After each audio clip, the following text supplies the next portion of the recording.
You love the snowman with the carrot.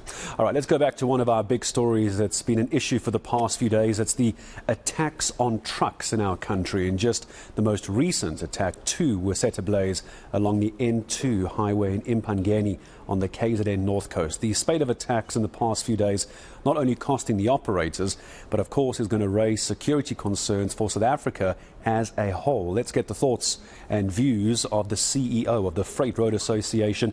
It's Gavin Kelly making time for me this morning. Hello, Gavin. Good to have you back with us. I'm afraid under better circumstances, it's not this time round. What's your thinking? What's the belief of why these attacks are happening? Well, Gareth, it's pretty clear. The ATDFs of SA has said that they're taking the fight back to the roads because the task team that was created about 18 months ago, probably almost 2 years now, has not achieved what it was supposed to achieve. There are a number of issues that it needed to address. Progress has been painfully slow, and they want their supporters, or their members, if you want to use that term, but those who support them, to be employed. This is all about employment. It's about getting foreign individuals who, to their mind, are taking their jobs and are being employed out of the country, getting their members back into the seats. No one wants to listen to them, is their rhetoric or narrative. So let's go to the streets and start burning trucks again. Gavin, I'm afraid you're going to have to remind me, ATDF, if I heard you correctly, just unpack that for me. Who is this? That's the All Truck Drivers Foundation. So it's a grouping of people who support, or who say represent, the unemployed truck drivers in South Africa. And these drivers are unemployed because their jobs have been filled by foreign nationals. That's the bottom line. And how confident are you that they're the ones involved in this? Because obviously we're going to follow that lead as well. So how confident are you and what people are telling you that this is the very reason and what's going on? Well, they've made a number of statements recently, and the Minister of Police also re-commented on that statement. The one statement was that they first said it wasn't them as an organization, but there were factions within the organization who had now lost patience and gone to the streets. And a little bit later, they actually made a comment saying that the task team hadn't achieved what it needed to do, and they were concerned that they weren't being listened to, and so had gone back to the streets. But they had warned the task team as well that, especially when we saw the extension of the ZEPs, and of course we've had that court case, that judgment being handed down in terms, I think, of the constitutionality thereof. But they have made it very clear that they are no longer happy with the lack of progress happening at the task team.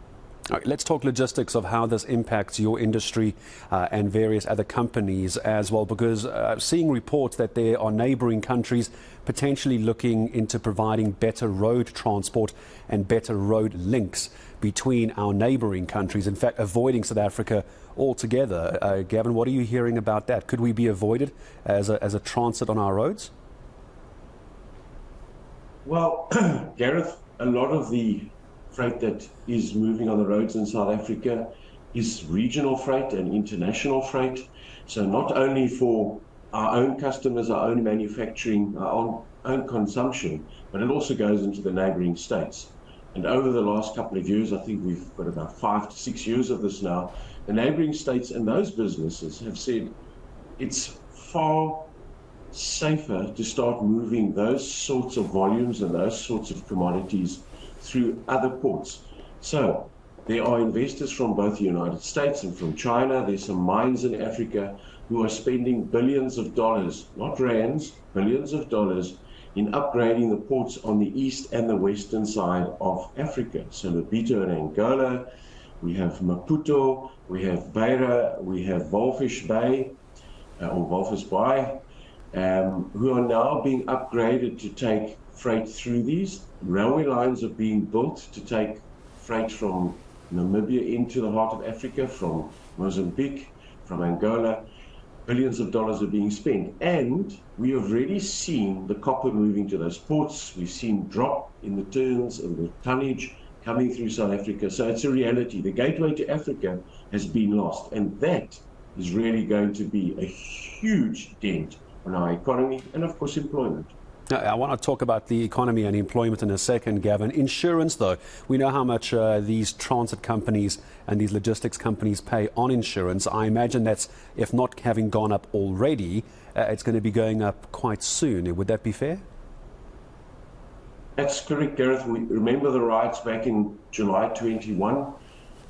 The Sasria payment that transporters had to make, their monthly fees went up by 1,000% in some cases. In other cases, slightly more, depending on what you were transporting, what your warehouse risk was like. So insurance is already beginning to notch up. There are many transporters who need to take the decision. Can they still stay in business? Can they afford this sort of risk? Then, of course, you have to look at your own security, because we know that the routes are not safe. The South African police services are now saying they're going to patrol routes. How long will that happen? And it doesn't help if you keep patrolling and you're not actually arresting and dealing with the instigators and the perpetrators. So definitely costs in terms of that are going to start to skyrocket.